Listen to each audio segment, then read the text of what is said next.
we are here to discuss a very important subject, back to the land. And we're going to be asking some serious questions about whether the back to the land movement is or can be considered an alternative to a lot of the ways that African Americans are moving forward. Can it be another strategy for moving forward? And so we have some brothers here today who are eminently qualified to speak to this issue.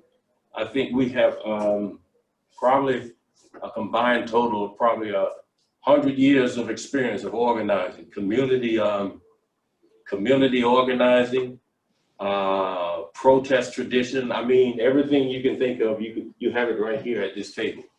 And we have brothers who are very articulate in speaking on the issues, and I'm going to be introducing them, and we're going to be discussing these issues today.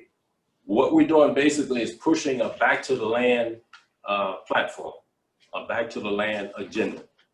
And we're going to be discussing the viability and the plausibility of what does it mean to go back to the land? Is that a viable pathway for African Americans? And we're going to be discussing every aspect of that subject. And again, so let me just go through the introduction very briefly. Right next to me is Brother Anthony Dixon. Very articulate, very intelligent. We spoke briefly about some of these issues before, and his insights are going to be very, very valuable today. Brother Sid Lloyd, he just gave us some insight into what he's doing in the program that he's doing and how it relates to the building aspect of going back to the land. And I can tell right now his insights are going to be very important. Brother Anthony Hudson is a very, very, very deep brother. He comes, I consider him one of the greatest theorists of what I call this new movement. And when you hear him articulate his ideas about where we should go from here, especially back to the land, you're going to be as surprised as I was when I was talking to this brother. At the very end, here's Brother Latif Muhammad. He's the one. He's the networker. He's the person who brings everybody together and set everybody on the path. And we probably wouldn't be here today without him. He knows how to bring all this together. He's got huge connections in bringing all this together. And so one of the questions I'm going to be throwing out there, and the question these brothers are going to be addressing, and I'm going to put Brother Anthony Hudson on the spot because, he and I discussed this before. And I want him to kind of set the intellectual pace of where we go from here when it comes to pushing this back to the land agenda. And so I want to start by the introduction from one of my heroes, W.E.B. Du Bois. Du Bois says, we got on the train without asking the direction. We got on the train without asking about the destination. Du Bois was reflecting on Black history and where Black people were going, and not really thinking about where they were going. And so his summation was that we Black people, we got on the train without really thinking about where we were going. But now in our day, welcome brother. In our day, people are asking serious questions about where the train is going. Right? What we're seeing today are movements like Black Lives Matter that pretty much set the agenda for all of Black Americans, right? Black Lives Matter pretty much set the agenda these days. But there's a lot of voices that say, wait a minute, is that the only path forward? Can there possibly be another path forward? And so this whole back to the land agenda that we're trying to push, establishing food independence, food security. We're asking questions today, can that be an alternative path? And so again, I want to put Brother Anthony Hudson on the spot because he and I talked about this in depth and he has some very powerful insights into this question. And so we're going to ask Brother Anthony to take off and set the intellectual pace of our discussion and respond to the question that I just asked. Thank you for inviting me. really feel like we need a slight reset, but perhaps we'll do the reset later and put it in the front, because we really need a reset on the way we're thinking. We have cognitive toxicity right now from 400 years of being lied to. You have to understand, what is the business of America? The business of America is business. The science of business is warfare. The art of warfare is deception. That is a necessary filter for you to look at anything that you have to do that has to do with interacting with your nation, or what you call America, what we call that. The second thing to understand is I'm hoping that we could have a reset of understanding of who we are. Who you are as an individual, and who we are as a people and in the diaspora of this global oppression. The reason why I got into the thing is because when I was real young, Stephen Bantu Biko said, the greatest weapon that the enemy has against us is our minds in their hands. So I did a 30-something year television programming to wake folks up and snatch the minds back. But to understand that we're in these delusions, these systemic delusions, and we need to reset it. I think Dr. Qua David Whitaker at a conference in Cleveland, Ohio with the late Dick Gregory was speaking to this. And I'd like to present a couple things you made definition of being. We are momentary expressions of an ever-changing unity with no center. I gotta say it again, we are momentary expressions of this ever-changing unity with no center. Now that's you individually. Individually, you're a 3 trillion celled individual, and each individual cell has life in it. Each individual cell decides to unify, to coordinate with all the other cells to make you. Now, it's very important to understand just a moment the cells, because we are all like cells. So in the cell of the body, if you are in the body, in other words, if you're dealing with the internal group, then your function, in addition to your purpose function, one of your primary functions is to relay information through energy, electrochemical response from cell to cell, and you do it at an instant. The energy goes all the way through. The genetics goes all the way through at an instant. There's no prohibition of information. There's no concealment of information or energy. And let me redefine something real quick, because we're going to keep going to it. Another filter is to look at things regarding energy, frequency, and vibration or rhythm, and begin to look at that, look at everything, filter, like everyone has glasses on, and I need to have mine on, but to put those type of glasses on, because I'm going to be, when we're talking about agriculture, when we're talking about police brutality, when we're talking about having our own system, when we're talking about separation versus integration, it all comes back to the three things: energy. You know, energy is economics. Energy is moving products. Energy is what it takes to grow products, to move product. Energy is what it takes cognitively to change a people who've been trained not to do business with you, to do business with you. There's an energy that needs to happen. So that energy, frequency, and vibration. So we're talking about you're a momentary expression of an ever-changing unity with no center. Now that's you. But then look at the diaspora of Black today. We are ever-changing, we're all temporary, even though our genetics keep making us, that type of immortality, but we're temporary expressions of an ever-changing unity. Change is the nature of us. And we have no center. See? Now, I say that is so important because it's wrong for us to copy what our oppressors are doing and think we're progressing.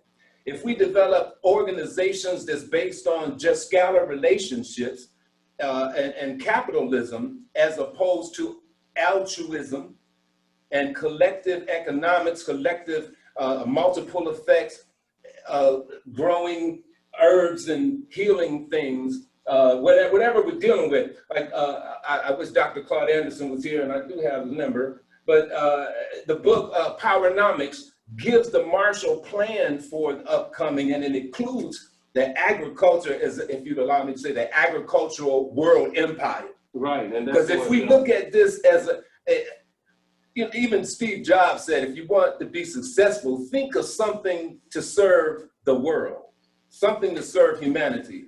Brief story, two people, this brother and this white brother, it started off in the rail industry at the same time. Well, both of them were dedicated and brilliant, but the brother said, I'm going to focus on building this track. And that's what I'm going to do. And for 25 years, he was excellent at it. And then, one day the big train came by, and it was the head, the vice president of the rail. And it was his same friend that he met on the same day. And he stopped the train just to say hi. And then when he took off, his worker said, who is he? That's the head man, how you know him? He said, we started off at the same time, but my focus was making that rail. His focus was making a railway system.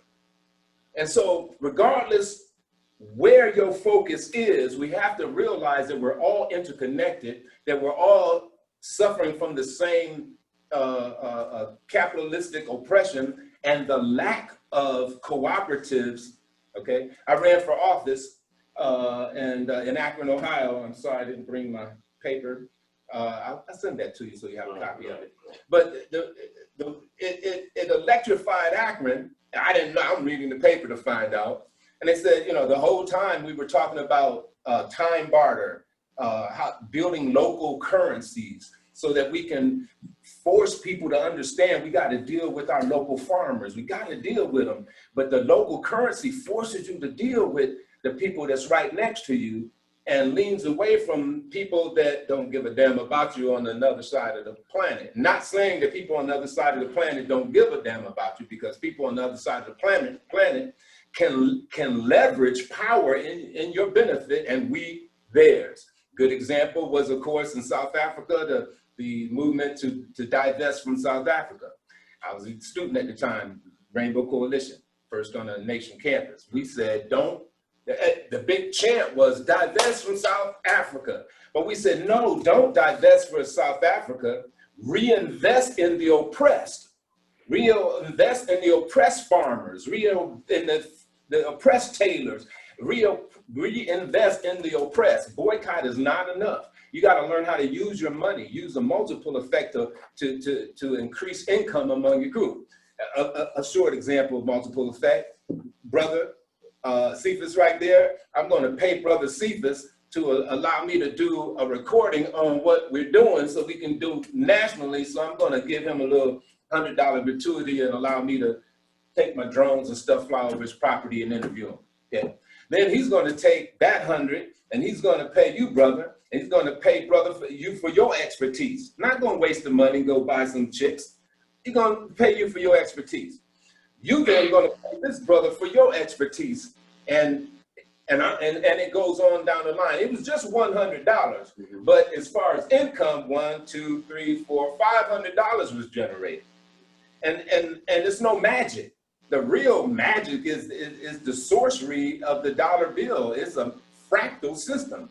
It's when you take your $1,000 to the bank, then the bank can then loan out 99% of that money. You're not getting the benefit of that. But that's economics. That's energy. But that's economics. Let's switch to medical, because a lot of us are in the coronavirus days. Medical, yeah, the book Medicine, Medicin, Dr. Scott Whitaker,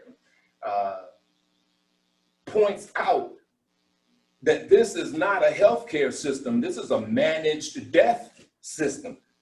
The doctors don't get paid for you being healthy. They get paid as while you're sick. And we got to understand that and ask ourselves, what's the optimal reality for a medical system? Look at a free clinic in Cleveland. The free clinic in Cleveland is a free clinic with the top doctors of the whole damn world there. I went to First Presbyterian Church, First African in Lithonia, where a doctor said, let's build one down here. They said, no, this is an educational training church. It ain't a medical church. See, stymied thought is half of your enemy. Now, if knowing your enemy is half the battle and you part of your own enemy, then coming up is a lot easier than you think if we have a mental reset that we need each other. That capitalism says, I got to compete with you. But altruism and cooperation says, I got to find a reason to work with you. Now, let me make something very clear. Every damn day I went to work, I've been free most of my life, but I ran into some difficulty and I had to go work for the man. 4 years, and I just quit. As I'm tired of not being brilliant. And I noticed, I say that not for myself, I say that for seeing how they make us be less than we need to be and leave all of our gifts at the door and just give them a robotic action. We're not living. That's not living. Why are we working for something that's not satisfying us? When we have systems that will teach us we don't even need to pull out money to get what we need. I've studied and when I say study, it ain't just this. I then go into the thing for a while and learn the thing. So I went through several food co-ops. The best food co-op right now in the Atlanta area is right down there by the Speedway. Excellent. $150. And you get real produce, real all of that every week. Once a week you go, you drive your car in the warehouse. They load it up and they tell you bring it as empty as possible. If you got a truck, we'll give you more. And every week they gave me so much, I then had to I went down to Martin and started giving food away and stuff like that. You know what I'm saying? I only had to work one day, it wasn't even one day. I had to work from 7 to 1. And they allowed me to get food, or if you didn't have time to work, or I could opt to just pay $150 a month. It's a food co-op that they're linked. Now they may primarily link Cisco systems. Okay. But I'm saying let's do that same thing and link up the agricultural might and potential of us. You realize how many people got land? Let me just start with, we're going to talk about the wonderful things about all the land we got, but let's just talk about the little lot that most folks are on. Every week they mow grass and have no use for it. There's wheatgrass. Plant wheatgrass. It's the healthiest thing you can have. It's the healthiest drink you can drink. And you can be cutting it into the lawn bag and growing healthy instead of drinking Coke, which is formaldehyde. If you heat it up to 110 degrees for 20 minutes, it's formaldehyde. How do I know that? I'm a veteran. The veterans were dying in Iraq because they put a skid of hot Coca-Cola on the tarmac. It sat there for a day, cooked, the caramel cooked, and then they put it in the refrigerator, and they got sick and died. Most of them died. Some survived to tell it. And so what they found out that's the case. But guess what? There's no outcry demanding that Coke has a temperature thermometer thing on each can. You're literally playing Russian roulette when you let your enemy decide what you drink, eat, and think. Yeah, absolutely. And so what we're talking about is the reset. And this last day, as I close on there, there's just a couple things about yourself you need to realize. Henrietta Lack, I was talking about medical. Henrietta Lack is not an isolated incident. Henrietta Lack had immortal cells. And so what they did was they took the cells from her, told her she had cancer, and they were going to try to, kill it. So they bombarded it with everything they could, and the cells wouldn't die. And then they took it out of them, they put it on the shelf for years, and the cell wouldn't die. They gave it all kinds, and then the scientists even said it caught a ride on a dust particle and infected another cell. That sounds conscious to me. It's definitely immortal to me, to them, because they said that if you would, they have cloned this cell so many times, and they use it in antidotes and viral weapons. They said that if you stack all of her cells that they have used and replicated, it would be as high as the Empire State Building. Why they don't give her reparations is because what you don't know is they mine your DNA every day for solutions and never give you anything. We can set up a free clinic, which does like one of the white producers, I forgot his name. He was a producer, and it's, you know, they gave him a big ass bonus, and he just divided it all among by the number of people that was in the operation. If we had that kind of spirit of, I don't want to say love, because y'all got that definition twisted, but a commitment. If you were that, a loyalty, virtuous relationships in our own mutual benefit, I'm going to frame that as love for a minute. If we had that, and as we practice that, we will find that we become more and more free. Yeah, okay. Thank you. That's an excellent look. That's the kind of theoretical. He laid the theoretical basis for what it is that we're going for. And I told this brother the other day, his any organization,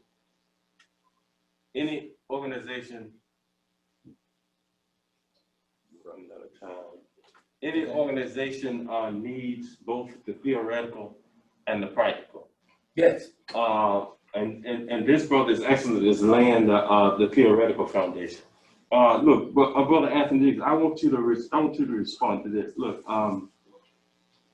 especially the unity part. And I wrote down this quote by Kellerman. They say before, and I use the word Negro because it's an old quote. It said, before the Negro becomes one with the rest of American people, he must become one with himself. And he was hitting on the question of unity. Do we have the unity? Is it possible for we as African Americans to have enough unity to deal with what he called the agricultural world empire? When he said that, I mean, that's exactly one of the things that I want to see. And I want you to respond to that, Anthony Dixon.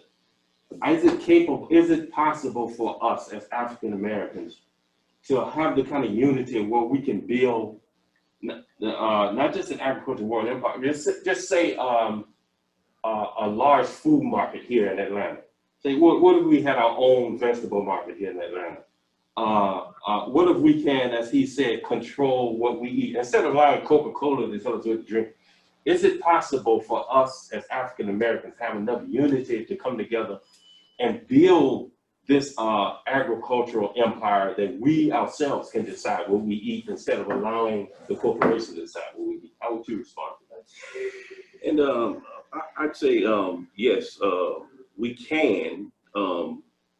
And I think what it would take in part is, you know, a group like this is where we start, and then we have to realize that there are many black farms throughout, right here in Georgia, but throughout the U.S. there, and so, you know, we can, and then we're starting on our own, you know, the World Brotherhood community as well, with the 48 acres that was purchased recently. Right. So, I think that, and I can speak to myself. The unity comes when we start to recognize that we need to get the information out to people. You know, because I didn't know that we had these other black farmers in Georgia. Right. Until you sent me these questions. I started doing some research on it, and there are several families, black families, with their own land, with farms, and they're producing crops and whatnot. And it's like I said, they're all over the United States. But we're here in Georgia, and we're trying to do the same thing. I think that to unify first us with them and learn from what they're doing, you know, because they're already established, right? Right. So that they can help us, you know, get ours started. So, yeah, I believe it is possible. But like I said, it's not going to be something that happens overnight, because the division of our people didn't happen overnight. It took hundreds of years, centuries, to divide us, and so that mentality is still with us. So if we had people say, okay, let's have our own farmers market. Black people need their own farmers market. I don't know if there's a black-owned farmers market anywhere in the city, right? Right. I'm not aware of that. Me either. Let's say that we want our own massive, a huge. Go ahead, brother. You want to question? Yeah, if you want to talk about the city and the farmers market in the city, who they call the godfather of urban farming in Atlanta is Nuri Rashid. And Nuri Rashid.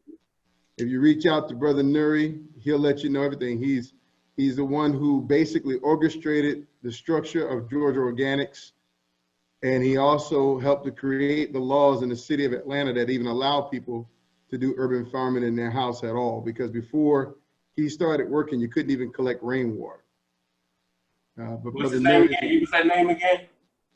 Nuri Rashid, or Rashid Spell that Nuri. first name, please. Is it in? Rashid is Rashid, and Nuri is Nuri. And he's an awesome resource for farming inside of state of Georgia. And then the other brother that can tell you about the high level of industrial farming is Brother Latron, because Brother Latron is, Brother Latron owns the largest cold storage facility and food processing facility in Georgia. And he's a brother right there off of Atlanta Road. You go down off Atlanta Road, there's a 2.5 million square foot facility, and him and his wife own it, lock, stock, and barrel. And they are one of the primary cold storage facilities in the state. And they helped actually create the Georgia organic law. There's a law in Georgia now around organics and supporting organic farms and so forth and so on. Okay, let me ask you the question I was going to ask Brother Anthony Dixon. Look, what's it going to take in your mind for African Americans to come together and say, okay, let's no longer allow Coca-Cola and Lay's potato chips and all these corporations to tell us what to eat? Is it possible to build black-owned, black-controlled, very large farmers markets where we can pretty much dictate our own diet, have some control over what we eat in our community? I mean, what's it going to take in your mind for that to happen? You got to deal with two issues. And African Americans, we are spoiled to crap when it comes to two things. We have an obsession with immediate gratification. And we have an absolute obsession with ease. And I hate to say it, but it's just true as it can be. That's all from a space of laziness. And the laziness has come because of a desire in our minds, the worst psyche. You know, my father used to say this: the worst thing the white man can do to you is make you hate him enough to hurt yourself. So as what we've done is what Booker T. Washington said in his 1892 paper, The State of the American Negro. He said, we are a people who lived in a system that did not require industrialization. And then we were enslaved by industrialization. And so therefore the black person will always associate industrialization with slavery. And as long as that's the truth, you'll never be able to get a black person to be industrialized. They won't want to go out in the fields and work. They'll do it for a while, but they're not going to do it in a sustained way. A lot of the farmers you're talking about are either alone, their children have abandoned them because they don't want to work. They look down on farming. They believe that it's minuscule work that puts them close to something less than what they are. A lot of the other farmers are young people who started out or older people who brought land and then got into the process of it and realized exactly how excruciating it was, and then sold their land afterwards, or their farms are becoming dormant. There's a whole lot of failed projects in Georgia, tons. And so what it takes is not this absolute obsession with getting people to the point where they realize the necessity for sacrifice. That's all around them. But it's where you minimize the trade-off. And that trade-off is around self-gratification and laziness. And when you can feed the self-gratification and laziness of the many by the sacrifice of the few, you'll be successful. See, that's, to me, that gets into the ethical issues. That gets into the ethical issues of how we get our people transformed, how we get our people to change their mind and act in a different way. You're not going to bring the unity together that we need to build our own agricultural empire unless somehow you can get inside of our people's head and hearts and have them change their mind. Well, that's impossible. Like, I mean, I'm serious. I'm saying it's impossible. You say it's impossible? Yeah, I'm saying this as the son of an imam who was down there in downtown Atlanta. My father stayed in downtown Atlanta, cleaning up those streets for 10 years on Broad Street. Okay, trying to get in the minds of people. He converted 3,000 people who came out the jails into having better lives. Brother Abdul Latif, who's sitting down there, I grew up in the community that he was in, and we both watched Imam Daoud Shabazz die, leading people in Ohio trying to change their minds and their hearts. And we've watched Imam Jamil get imprisoned, and we've watched tons of other people. Hashim Nzinga just died. New Black Panther Party spent his whole life running out there trying to change minds. And he died of cancer inside of his home, uncured and unaffected, and you know, just didn't get what he wanted to do. So these are people who gave their life. And I'm telling you for a fact that as a third generation individual in this process, I'm a great grandchild of Tuskegee University. My great grandmother was there with Booker T and George Washington Carver. She was a student at that time. So I'm not talking out my behind. I'm saying that we grew up on Hunter Hill in Tuskegee, Alabama. We grew up on a farmland. We fed the people in Tuskegee, and you cannot change their minds. What you can do is you can accommodate the situation where they are, and then through that accommodation, create a path to something better. And those who like to cross will cross. Let me respond to that. This is a very important. I'd like to respond also to that. Yeah. Okay. This is a very important topic. It kind of strikes at the heart of what we're trying to get at here. I mean, look, you and everybody else, you're familiar with food deserts, right? I mean, you heard that term used. Yeah. I mean, there are places here in America where especially Black people don't have access to grocery stores, and they call those food deserts. Now, I want to ask this brother, and then I want anybody to respond to this. Look, if we get together and says, okay, let's create our own food empire.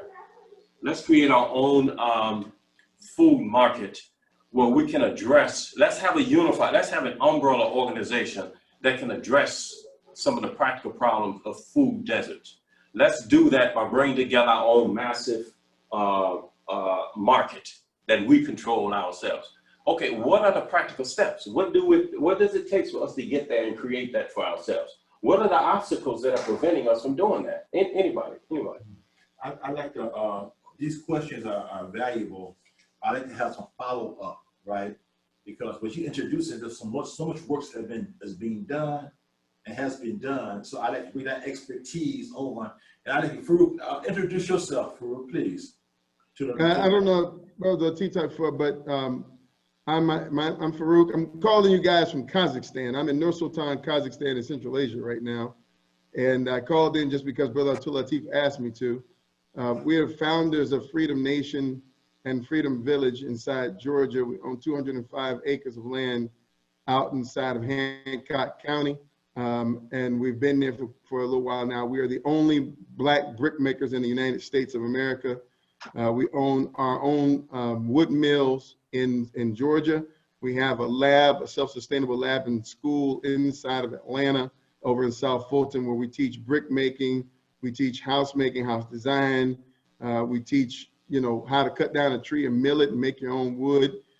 We teach several different stuff there, and we also teach how to build smart cities out of your towns when you go out on your own. We're managed 280,000 acres here inside Kazakhstan. We've got about 3,500 head of cattle, including Black Angus from the United States. And then we run 40 tractors out here, and we just planted 25,000 acres of I'm pointing to it, it's on my shelf, of barley, wheat, and everything else that we just harvested, finished the harvest up this week.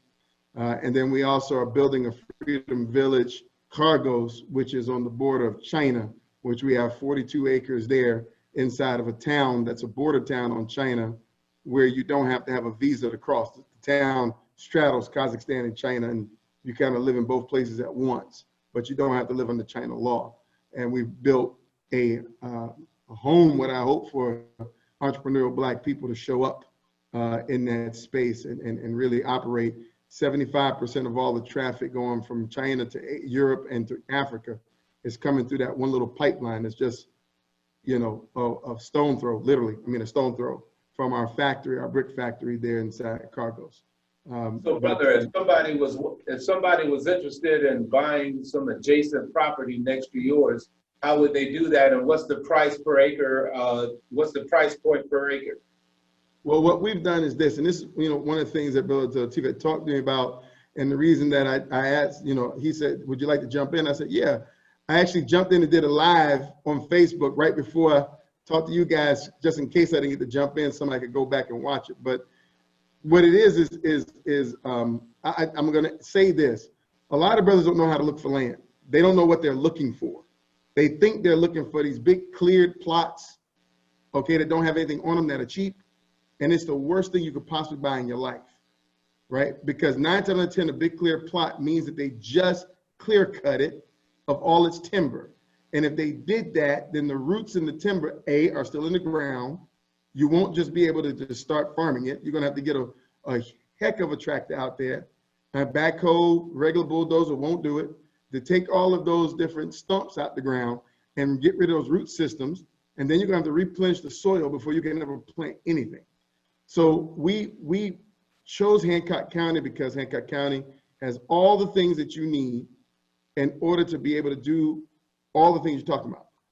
And we're selling now 20 acres, which will most likely amp it up to 40.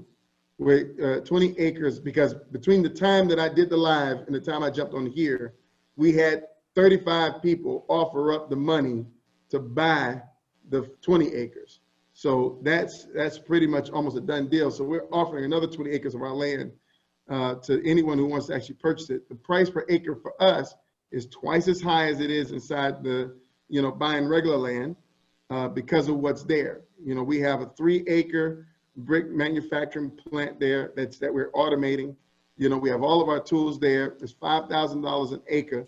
And then we include all the classes necessary to teach brothers how to make their own brick, build their own structures, and then we also have all the relationships.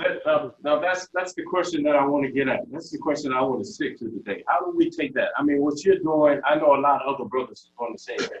I just talked to a brother recently. He's getting ready to purchase over 100 acres in Sparta, and we drive to Sparta on our way to our property. What I'm really interested in, how do you unify all of that? How do you bring all of this together in an umbrella group that will make it not only give the African-American community self-sufficiency, food self-sufficiency, but also become a political power? You see what I'm saying? I'm interested in the question of how do you unify all that? What steps do we take to bring all of those together? And anybody can answer this. What steps do we take? What practical steps do we take to take what you're doing and take what Brother Johnny is doing in Sparta, what I'm doing, what this brother's doing? How do you unify this into a major political power? First of all, you want to unify it in a way that's going to feed our people, right? Our people need to be, during this last during this last crisis of COVID-19, we came very close. A lot of people don't know this. We came very close to a major food disruption. And so the question I'm asking is, how do we avoid that in the future? How do we first feed our people by bringing all these organizations together? And secondly, how do we turn that into a major political power, a movement? That's the question I want to ask. Can anybody, You know that can food anybody is give me sort some of came insight because- on how we begin the steps of turning this into a movement? You know, that food was sort of came because our people didn't know how to go out in the fields and pick the food. The food was dying out there in the fields, and Negroes were sitting out there, didn't know how to pick a piece of. Yeah, okay, let's talk about the political part of it though. I'm interested in how do we turn all of this, what you're doing, what I'm doing, with Brother Johnny, what steps do we take to turn all this into a major political movement that's gonna have some impact? But I'm gonna bounce. But I'm gonna, if you don't mind, Brother Chief, I'm just gonna say mine because I need to roll actually because it's like 12 midnight. Okay. Yeah. I will say this. It took us, and I'm answering the question directly, okay? But I got to give you the statistical dynamics so you understand where it is. Bringing the people together is not something that you do standing at a pulpit or in any marketing event. What you do is you create an environment that will bring them together naturally, where the glue is a single cause that draws them to a place where that cause can be served the best. What you then have to do is just advertise that space. In Georgia, it is very hard to find places where you can actually pull all this off.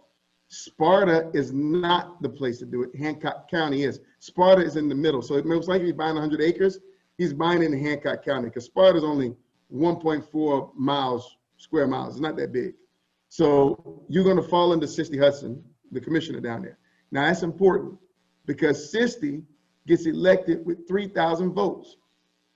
3,000. No, excuse me, 1,500. I apologize. She won the last election with 1,333 votes. That's what she won to be commissioner of the whole county, 497 acres.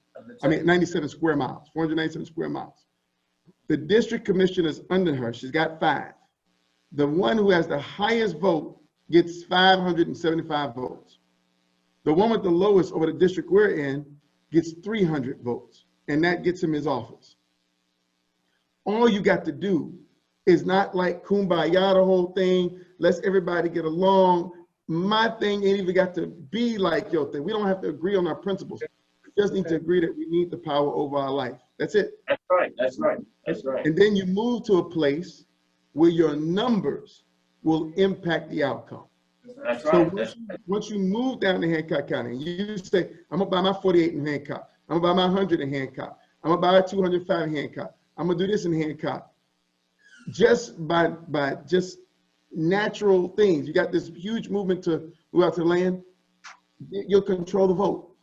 You'll have a power, you'll control the vote, the county, which means that you have the right to then turn around and start building charters. And once you start building those charters, you have to solicit assistance at the state, House of Representatives. Once you do that, you get their backing along with the Senate, the Georgia Senate, a couple of people to lobby for you, and you can flip so many new towns in Hancock County that you would have never. And you don't need them to get a township, but you need them for a city charter, and you can then build a black Mecca in a place like that. That's what. That's it. Just by showing up. That's it. That's what we're looking for. We're looking for the practical ways of building the black Mecca. And look, we appreciate you, brother. We know you are. We know it's very late where you are, and we appreciate you for even showing up. No problem, no problem. Much love, brothers. I'm sorry, I didn't want to like monopolize anything. No. You gave us some great. Insights here. Yeah. My gray means nothing. Abdul Latif is my elder. He's my father's best friend. Okay, so like, you know, whatever he asks me to do, I'm doing. Hey, thanks again, especially Good seeing you, Baruch. Take care. All right, brothers. Oh, by the way, the brother in Sparta, do y'all have his information? No, go ahead. No. Go ahead and say it.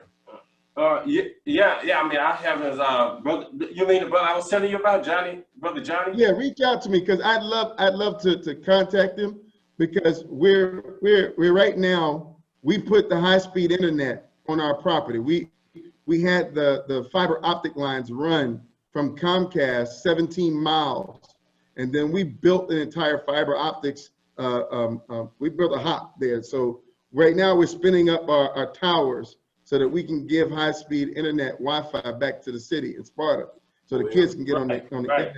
Well, brother, if you could say your email address, because I'm actually doing studies right now. You may be interested. It says tactical threat intelligence, how to handle your net.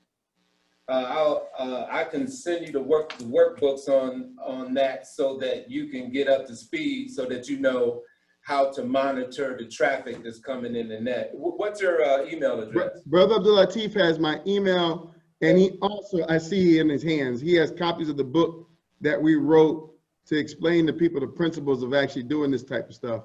Okay. And so he can freely give it out without a problem. You know, yeah, okay. I got a copy of that too, brother. It's very insightful. I'm blessed. But brothers, I wish y'all the best, man. If y'all need my help at all, if I can be helpful with knowledge information, we've been down this road for 7 years now. We traveled, before we started, we traveled to 47 countries in order to learn what other people were doing all over the world. You know, this is one of the reasons why I am where I am now, inside Kazakhstan. But I mean, we're the only Black people building on the new Silk Road. Yeah, so see, the thing is, I would not want to see it as isolated like that. I would like to see what you're doing coming together with what other people are doing. And I have a desire to see this whole thing converge into a mighty movement that's going to have huge impact. You see what, you understand what I'm saying? The reality of it though, brother, to be really straight, like real straight, and the reason why I'm talking about another civil rights. I'm talking about another civil rights movement. You see no. I mean, to be real straight, this thing is hard, right? It's hard to build a town. It's not easy, brother. And the last time Black people built towns in 1917, 1916, 1915, there were 208 Black towns. And you should know this history. 208 Black towns in the United States. Almost all of them were built on the Greenwood concept. And Greenwood was developed by Booker T. Washington and Tuskegee. Even Black Wall Street was a Greenwood project that Booker T went down, and then he named Black Wall Street when they asked him to speak. You have to understand that at that time, if you read up from slavery, you'll hear him say it. People were still complaining about their kids going out to the fields to work. When he said, I need to send them out to work, they said, please put my child on a book. Do not put my child in the field. Do not make him build no buildings or make no brick. That was in 1900. Now, it's really hard to get people to do that work. We're here, I'm not joking about that, it sounds funny, but I own a technology company. We're building a robotics factory out here right now, right? That's what we're doing right now, to replace the people who won't work, because they won't work. So the biggest issue you got is not about everybody joining. It's easy to get joining. And I'm gonna leave you with this. I was sitting at the house, we have a backhoe. I rode the backhoe over to the lab in order to do some work to dig up the backside to make some bricks, to get some material for the bricks. This white guy was down the street cutting down some trees. I walked down there and I told him, I said, hey, listen, I'm gonna save you a trip. Drop them trees in my yard. I'm gonna mill them and you can come back and you can get some of the wood. When I told that white boy that, he came over to the house, he got up under my tractor. He said, what's going on? I said, I'm missing a little thing. He jumped under, fixed my tractor. That's Then what me I'm and him just kicking it. And our only connection was that we were working, and there's so few people doing it that it connected you automatically. White, Black, didn't matter. The biggest thing is to get off the talking table, make sure that all your conversations are extremely strategic and extremely pointful. Yes. We all know the reasons why we should do things. You got to get off that. Focus on how and start doing it as soon as possible. Put your backs in. Realize it takes a small group, very small group, to come together. And then once that small groups come together, they'll draw in the rest. Don't worry about the rest. Worry about the small group. Make sure they family, make sure they bonded, make sure they separate. Me and my brothers, we gave up every dime we had for the last 7 years. We have brought nothing extra. Every dime went in a collective fund, and it brought everything. We bought all of our lands, everything, all of our businesses, everything by ourselves. We never bought a dime. And I'm telling you, you just got to get to work. Yeah. I was where you are right now 7 years ago. And I went out to Orderville, India, in a community that's 2,000 acres that they've been building for 40 years. And I was talking, and the lady, old white lady, who started the community, she said, you need to shut up and just work. She said, just work, just do it. She said, it'll solve itself. The problems will be resolved as you work. The work is the solution. And I'm just leaving you with that, brothers. The work is the solution. That's a good It word. solves everything. You don't have to theorize about nothing. Just get people committed to the work. It will solve every single problem. Guaranteed. I hear you. Hey, again, brother, we want to thank you for speaking to us. It was very wise. Even the book has a lot of insights into it, man. And being as late as it is over there, we doubly appreciate your comments and staying with us. Thanks again. Much love, brothers, and much success. Hey, peace. It's all that. Peace, brother. Okay, I want to comment back on that too. A lot of work's been done, and a lot of things I'm seeing people duplicate things. People want to do what they want to do. It's okay, but they really get sometimes you got to get momentum together. You got to bring a cell together. Yeah. It got to be one thought, one beat, and one thing. You got to get it completed. That starts the momentum of success. So what happens is if we got momentum of failure, the other kind of ills that we have, we don't even know we have, like a black ant on a black rock at a black night. But what the brother doing, what he was saying, I have all this information I've been trying to deliver out for 5 years. Yeah. So yeah. I hear people saying what they want to do, and I try to work with everybody. Y'all know me, I sacrifice. And when we talk about appetite, then we have the wrong appetite for other kind of things. So we got to curb that appetite. So we got to set an example up. In my estimation, we got to set an example up. Get the young people, as young as we can get them, and start training. That's why we do here. They have the Urban Scouts Youth Unlimited. So the ideas that we want as a people, as a small team, we have organized to organize. Hold, right? hold it up so the camera can see that. Organize to organize. Organize to organize. What we have right now in the ladder, there's other key people. You know what I'm saying? Again, if we can follow up another meeting, there's other key people that really trust it and they're doing the work already. Like Nuri doing, he got some land in East Point, and we want to duplicate these kind of things. So the financing, and I hope our with the brother right here and stuff like that, talk about what we're talking about, get them understanding the financing, and then it's creative financing things that we can do at the same time. So again, what happened is that there's this plethora of information, and we have not started this overnight. And there's a lot of skeletons and bodies that that left on the road. People who have the acumen. I seen the money. The biggest money I seen on the table one time was $1.2 billion. There's 4 people. It was one of my companies. I put 4 people together. Those geniuses. 4 people. 1.2 of the indigenous nation, CEO of indigenous nation, right here in Georgia. 1.2 for the we had it from very well, we very thought out, sketched out everything, blueprints, everything. We did not pick that money up. We had all 4 agree on it. We did not pick that money. It's one of our team, a prestigious genius, but some attitude he had, or something else he thought about. We sabotage ourselves. There's a self-defeat, self-sabotage type thing, because we don't respect each other who look like us, like a black ant and a black knight on a black rock. These are other things. So working with Dr. Whitaker, he confirmed these kind of things. So what I'm saying to the table, even when I said again, brother Bing, is that we have to work on the mindset. How to work on the mindset, you have to control their food, their living. You got to have something, the onus on us. You got to have something that they will want from us. And then you can get to the children and start training them. Yeah. So what happens is the group we have what we have, very close to what we need. I like to refine our objectives and things like this.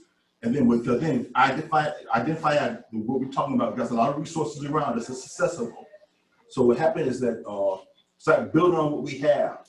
And then when you see, it's like the frequency type thing, like minds and the resources will come in. The more we release the debris out of our bad habits and stuff like that, or mind thoughts, the more energy will come in because of the frequency. Yeah. You know. Yeah. So, and that's why I suggest, the thing is, the brother, I know him since he was about 10 years old in Tuskegee. We were doing some land, what we're talking about doing right now back there, talking about in Cleveland and stuff like that. A lot of times I see communities come in, people, even when they think they have the right thing, sometimes they tear things down. They don't even know they're tearing down. I've seen it too many times. So you have to protect, what we have to do, we have to protect our interests at the same time too, until people can say again, there got to be some blood, sweat, and tears involved in this. You know, they got to be a vetting system, and not that leaving them behind. So you know where with love, you know give them what they need to grow in, right? You know, and where they need to grow at the same time. But at the same time, you have to project a bigger vision for the collective. Right. So that's my suggestion. I think we have it in hand, brothers and sisters. Right. And let me ask you this. Look, you know, he mentioned Booker T. Washington a couple of times. Booker T. Washington went down to Tuskegee. He took a handful of guys and he got them all together, DIY, do it yourself, and they were able to start out by building Tuskegee that way. And making bricks was a major part of that. What is it that's keeping us from doing something similar? Well, the thing when you say us, we got to do a small group because all our people, because they look like it's not our people. Mhm. Some people, man, they're a extended hand over the oppressor and don't even know it. Unfortunately, a lot of our women's like that, right? Become extended hand over the oppressor. So the thing is that then there's a method to kill the man and let the women live. So this is an ongoing type of ills going on as a people. But again, the success I experienced that I've seen, again, it's a small body of people who do their thing. They again bring other type of energies into the same time too. Particularly with, and we have the political situation. We talked Fruit earlier. He mentioned something in, I can't think what he said, Oklahoma or some city, that they had millions of dollars and did this here because they didn't plan right. They just plan wrong. It's not the money. It's not political right. You know, you're going to be on the wrong term. So there's other, see, when you say policies of policemen like that, there's a elite, that system really is really the rulers, right? Mm-hmm. And they use the law. And I see this in Cleveland too. They bring tax people after you. They bring all kind of other fines and making laws up to disrupt your progress. So I'm just saying is that I think we have a brain trust really on hand. I like to refine this, what you're doing, brother Cephas, and build on. And again, what happened is that the steps that you made, brother Cephas, to me, it showed me that you're dedicated. Oh yeah, definitely. That you're dedicated, and that's what you got to see. You got to see people's dedicated. You got to have some blood and you got some skin in the game. And I wanted to get Brother Sid. He was talking earlier about the practical building of the houses and stuff. He especially into 3D, something that I'm very interested in. Brother, can you expound on that a little? Yeah, I'd be happy to. Right now, I'm working with an organization out of Las Vegas, Nevada. I'm going there next month to actually see where we are technologically. I've gotten some videos. The 3D printing concept will change the dynamics of construction in America. There are no leading Black agencies or organizations that are involved with this new technical form of construction.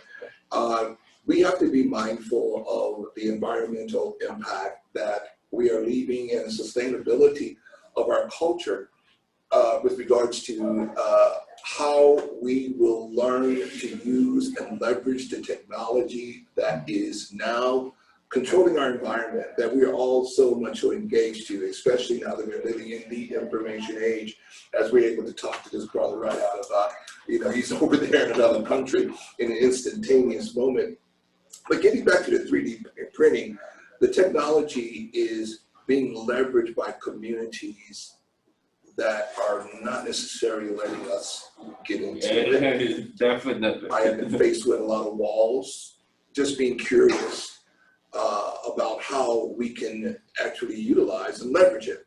So I'm in the process of acquiring my own 3D printer And as I continue to move in that direction, I would love to be able to start printing in a village on some land, some affordable housing, where, you know, a family can come in there and get a 3-bedroom house for less than $30,000, $40,000. I'm in a beautiful home, self-sustaining home, solar power, everything. That's it's right. now That's feasible right. for us to do that. We need to think about that. I know Farouk, and I've been down to Hancock County with him. I've seen when he's out there. I got beautiful videos of the machinery, but the environmental impact is still too great. The creating a brick is a very good thing, and we're trying to get away from that. So when people talk about 3D printing, we say, well, what are you using in the actual development? We can actually use compost. There's a lot of variety of things that can be used to actually use, as they say, the ink that actually prints the house is not Portland cement. And these kinds of things that environmentally definitely impact you know, society. We're looking at, like I said, things that will take away from that environmental hazard and make it more sustainable and livable. We actually able to build in a component. We're working right now with a guy that works with virus. He's a gorilla. His family comes from working with situations that deal with virus. And he's saying that we can actually add a virus component to the actual structure so that it can't even live in the house. So colds and flus and all that happily happening in the house will not be able to survive because of the house, what it's built to do. And there's some really amazing things that are on the board. So I'm looking forward in 2021 to acquire the 3D printing. I'm working on the communal funding of this source. Yes. And as we can pool our monies together, be the first Black organization in this group, in this collective, to say that we're actually building 3D printing houses. They're doing it in Mexico. They've done some things in Texas right now with a company called Icon. I'm not considering them my competitors. I'm just considering them individuals that I know that are leaders in the industry. But here again, when they see me, they say, oh, wait a minute, you know, who are you? I tell them what my mission is, you know, to bring my community into this technology. They put me on a waiting list. Well, you know what? I would be the first to invest in this. I'm glad to hear, bro. You know something? Huh? I'm glad to hear that. Yeah, you know something called here's something that's very that's a concern of mine. You know, when we always ignore the elephant in the room, which is money, right? Which is how do you fund the thing? Whenever you have groups who get together like this and discuss great ideas, you have to have people who are willing to step forward and say, look, I'm gonna back that. I'm gonna dig these down and I'm gonna support that. You know, it's like I've seen this over and over and over again, you know. Whenever you have a group who gets together with great ideas, nobody want to talk about the money part, right? You know, everybody gets silent at that point, right? So at WBC, we made we say, no, we're gonna be the first to step up and say, look, we're gonna make the first contribution. We like doing that at WBC. So, and the reason why we do that is because it's like every time we as African Americans, when we get together, we have these discussions, whenever it comes time to passing a hat around, things go silent. Nobody wants to talk about that. And we're like, wait a minute, brother, wait a minute. We've been having a great meeting all this time. Let's not get silent now, because that's something we have to overcome, right? When I ask the question, what is that one obstacle that keep us from moving forward, keep us from building these great things that we talk about? That's one of the number one obstacles. We won't discuss the money part. Every time it comes to the money part, things go silent. You know, nobody wants to discuss that. So what we did at WBC, we made a commitment to say, no, we're gonna break that. We're gonna make a commitment, we're gonna break that. We're gonna start talking about the elephant in the room. We're gonna start talking about the money part.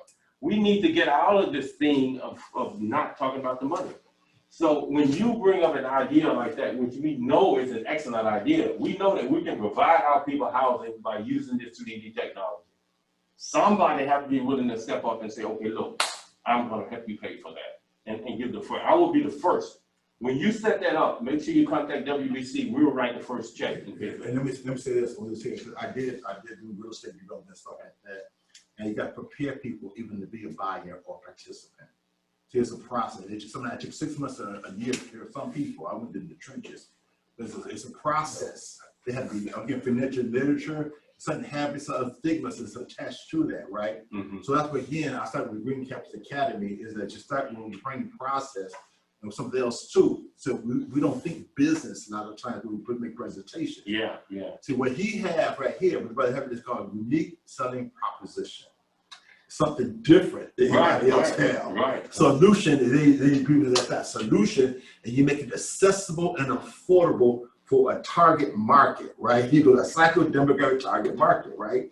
And so there's other things around it too that you want to have to deal with too, with the logistics, the people. And sometimes if all depends on this type of demographics, there's other ills or other things you have to deal with. You deal with a lot of teenage moms, a lot of teenage kids over there, you're going to deal with a lot of crime. They get restless at night, nothing to do. So what happens is, especially after school and things like this, all things going on. So again, we have to be, and we able to do that, is we sit down and plan this out. And particularly what the brother's bringing to the table. And I've been on it for a while. And and so the thing is that I have several locations, right, around the nation to put these demos at right now, So again, the thing is that, and I say that he got a unique selling proposition. I like the houses, but also container homes, right? Because you want to do something, because it may not fit everybody's budget, and you might have other kind of things. Right. Oh, in marketing, you might have, I might have some one item, I have 3 items. I want to buy one, right? But what happens now, they say they come in, so they have a little friends, well, how about container homes? So you can tell them pros and cons of container homes. You can have brick homes, right? You can tell them pros and cons of brick. So now you got to settle all the objections or questions they have right there in front of you, because we don't have the mindset sometimes, unfortunately right now, to that we lose track, and then we lose distracted in the information. So once you got somebody's attention, but you got their mind, it's the onus on us at that point in time to close the deal. We love for our people. We've got, it's other things we could do too. Understand the ills that they have. They're sick people. We're addressing sick people. I like to think. I'm a social enterprise. I put people and planet for profit, right? So the thing about money, what I say about money, and I don't disagree with the thing about money. I just seen some people I thought had money on my phone call yesterday. I thought would have money, and this, they're not funding themselves. Yeah.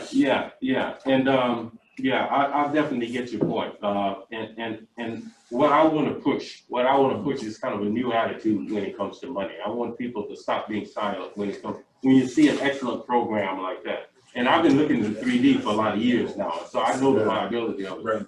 What I want to do is kind of draw people in and say, look, this is a great idea and it needs to be supported, and don't be timid about supporting. Then you make it entertainment. So it's three things people like: food, colors, and music. So you got to entertain them. You got to entertain them even the whole bit. And right now the concentration is it's like that, right? And then if you're traumatized, it's hard to work past a trauma. Some information you can't digest if you're traumatized. They can't get past the trauma. So again, it's multiple levels that we can resolve what you're talking about. But you got to have, ideally you got to have like a garden. You got to have your cultivated place you're cultivating where you can measure the outcomes of what you're addressing and those kind of things. Right. And I'm assuming, I'm not saying that we should just throw money on any prospect that people mention. Look, most of the time, and this is what we do at WBC also. We put those people before PowerPoint presentation. We say, okay, let us see your strategic plan, let us see your business plan. I mean, we go through the whole professional list, right? Before we actually give money to it. So we don't just throw money at anything without really examining it. So I'm assuming that he's gonna have his strategic plan in place, he's gonna have his business plan in place, he's gonna have all of that stuff.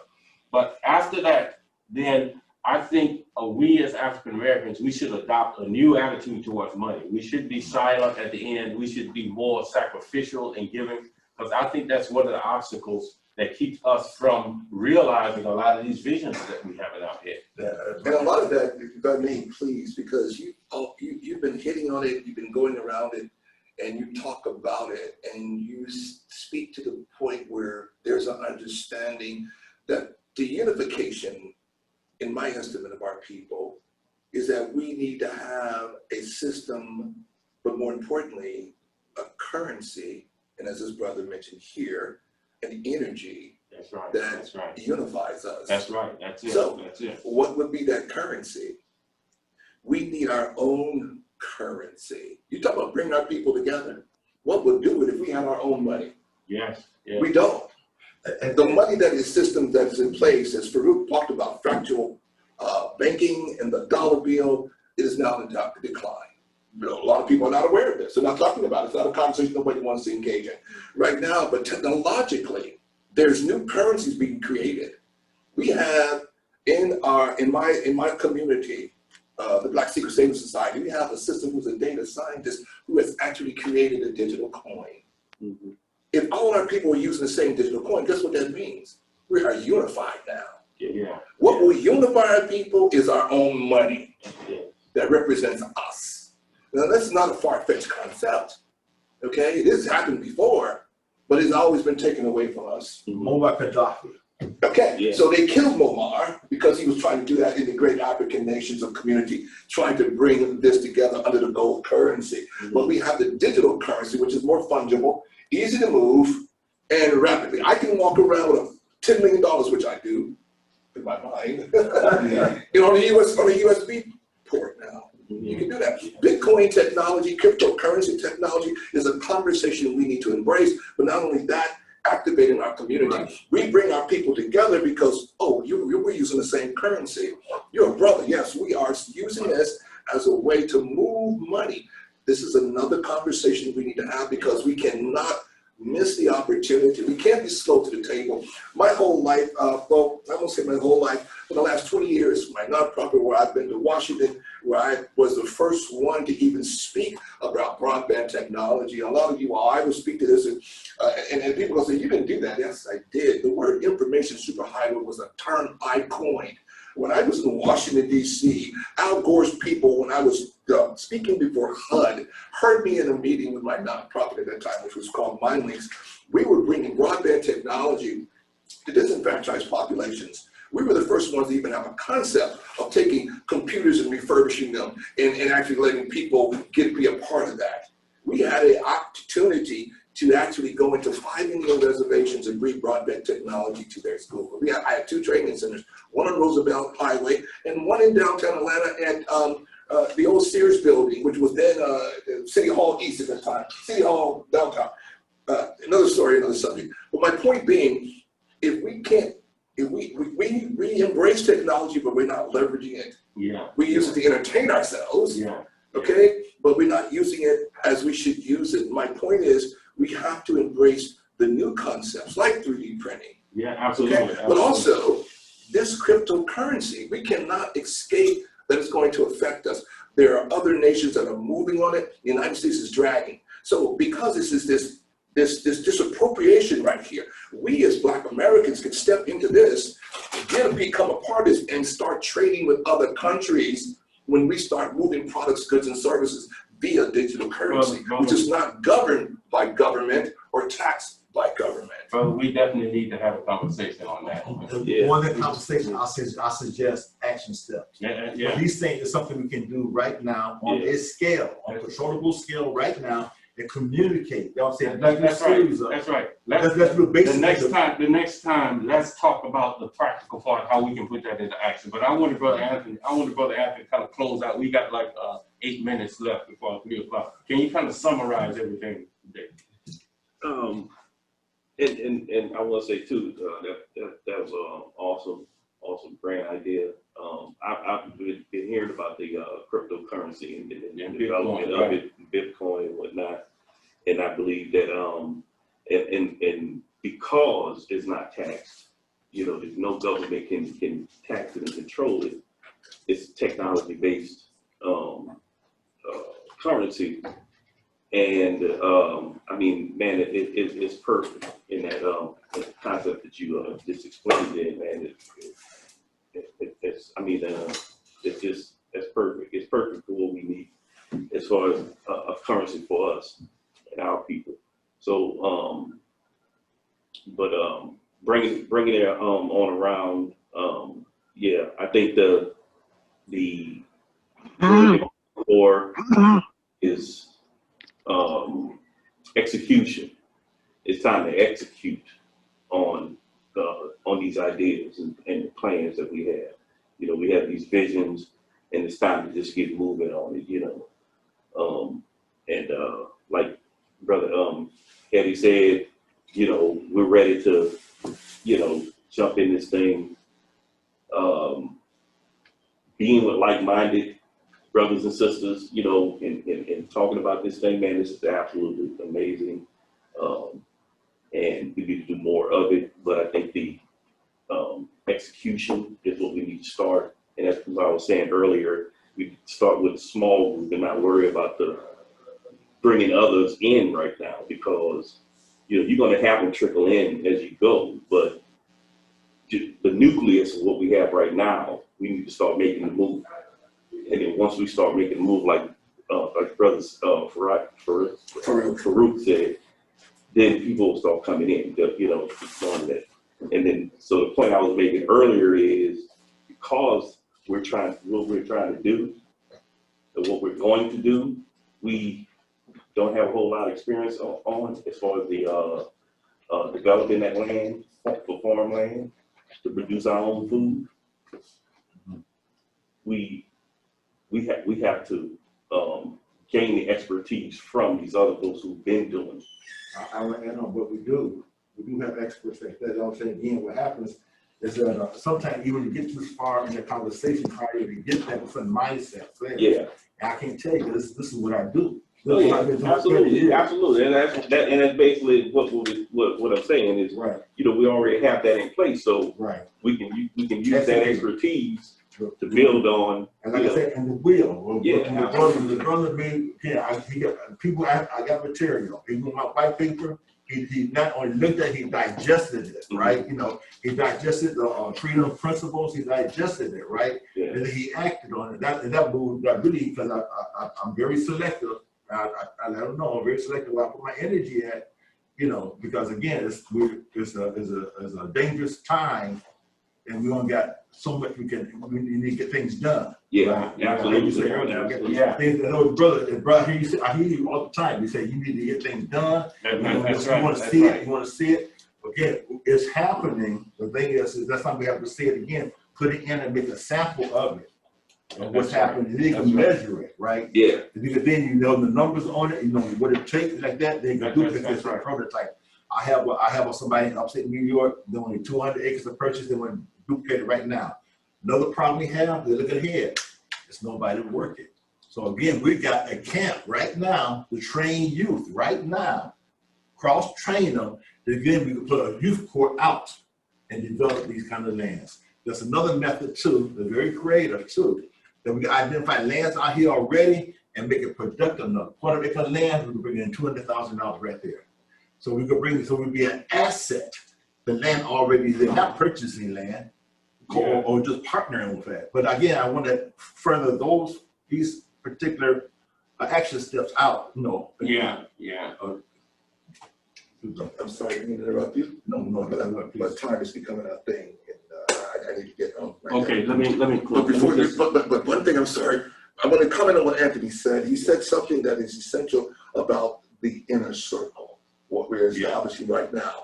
The few lines that are coming together to create this nucleus, as he says, and I'm very honored and privileged to be a part of that, because it takes this energy now to start the ball rolling, to overcome the inertia. And inertia means what? Just getting started. It starts with the first step. You got to get the land. Now we got to find people that are going to work the land. And I said we need to invest in our youth, as you just mentioned, because the older people, they're going to be too, it's going to be work there. But we can start working with young people. And they wanted to want it. I mean, my son, 27 years old, came to me and talked about, how can I get to the land? And he's 26 and 27, and they're having this conversation about, we're not eating meat anymore. We want to eat from the land. Okay, so we're going full circle from the agrarian age to industrial age to the information age back to the agrarian age. And so we have to be able to embrace that energy and apply it but it's gonna take the minds that are here. This is honor this brother here. His concepts, his conversation is in depth with what some of the principles that we have to mind. So we need to put together a real list of actions that need to take place so that we can move forward. That's my last statement. That's it. And we're gonna, ladies and gentlemen, we're closing out now. We've been trying to push a back to the land, food independence, food security agenda. We're gonna ask you to join us. We're gonna upload this video, so you can have whatever's gonna be links to the individual biographies and information to each one of these brothers here. And we ask you to join us, and we're trying to generate a movement. We're trying to get our people to get back to the land, to purchase land, to control their own food supply, control their own health, control their own wellness. And so we will be uploading more videos like these. We ask you to join us. We thank you for joining us this time, and keep in touch with us. Thank you. Yes, Anthony and Yahoo.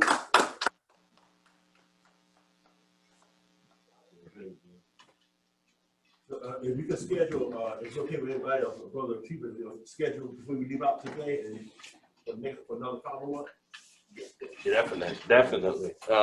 And we're gonna have better cameras next time too. Just other key people too. Bring to the table that's like-minded. And resourceful at the same time too. Because again, brother, you guys we are the ones.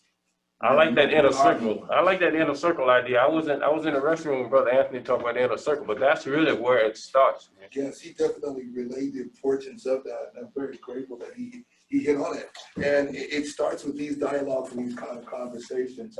And yeah, that's so very important. And it develops a certain momentum over time, and then it starts to ripple out, and then have other effects. So hopefully it'll do that. I hope so everybody on the email list will get a copy, or when they actually upload that. Yeah, definitely. To that Zoom meeting recording, great. Right, and they can probably say they're gonna give me a copy. So if you give them your contact information, I'll send it to everybody else. My brother, Hey, thank it you. was nice meeting I you. saw the video of you with the other brother talking about the farming. Right. I was very excited to see that. And we're doing some great things. It's like everybody, we're trying to create the model. We're trying to create the model where people can come out and see and say, okay, well, that's it. You know? Like me and Brother, we talk about it all the time. Look, people don't know what they need until you create the model. And when they see the model, they say, okay, that's it. That's what we've been waiting for all along. Right? That's right. And then when people realize that, when we set all these things in motion, and then all of these places and resources and places where they can come get goods and services, and because you're using our currency, you're getting a certain advantage, certain discount, this will drive the energy for us to learn to trade again and use our own money. We have the ability to do that. This should be a #1 agenda, because without you knowing that you have your own money that represents value, and that trades at a point where it's not like the American dollar, which is losing value, but something that gains and fluctuates in price and control. You'll learn how to even be able to trade the currency to make money. We can do this in the technologically right from our phone. We have to embrace this new technology. Yeah. Gentlemen, have a blessed day to all of you. Thank you, brother. Thank you. Where's that director back? Right here. Okay, right. Let down the changes. What do you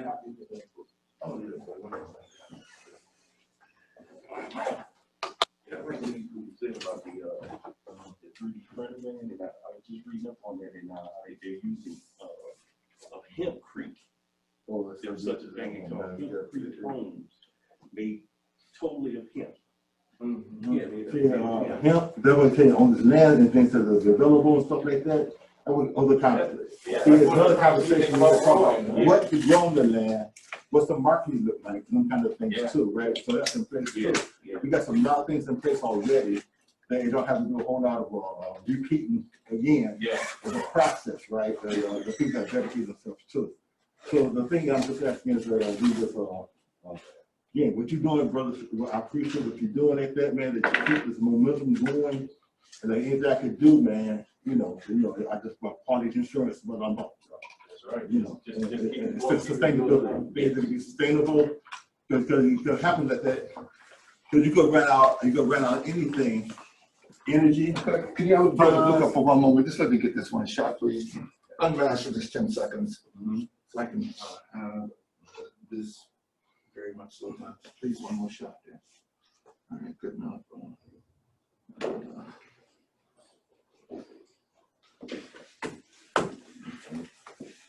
Gentlemen, one more time, heads up, please. Good deal. Thanks. Good deal, bro. Send me a copy, bro. I will. Okay.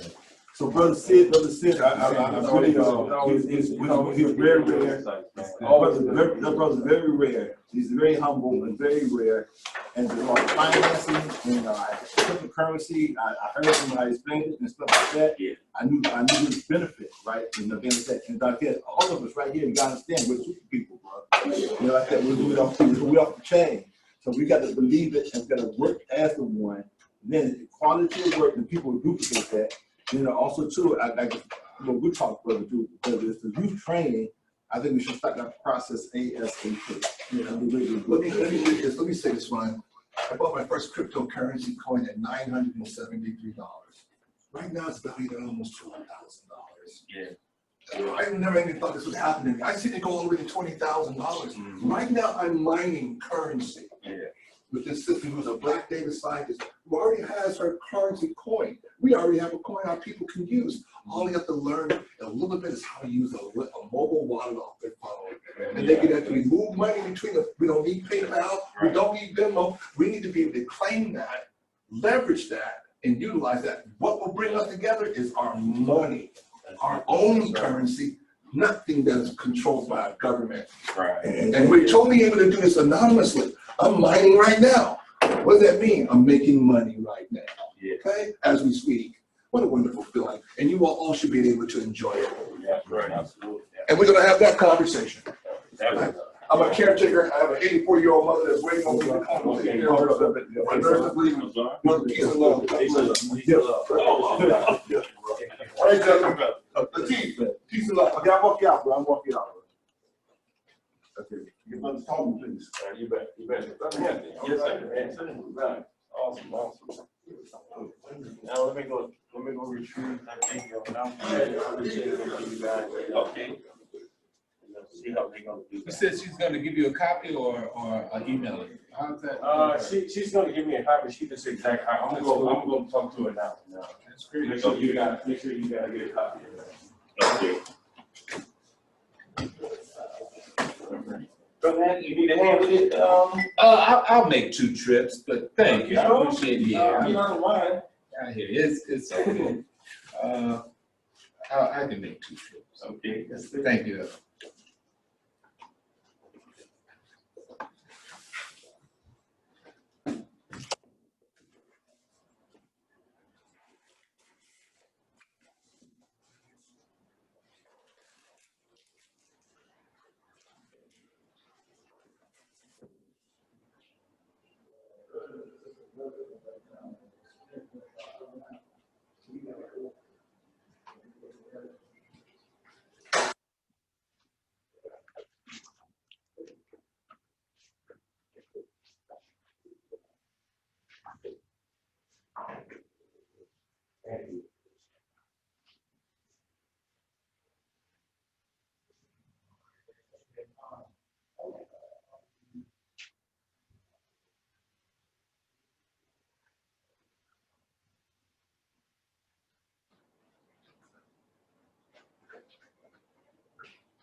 Yeah, yeah, so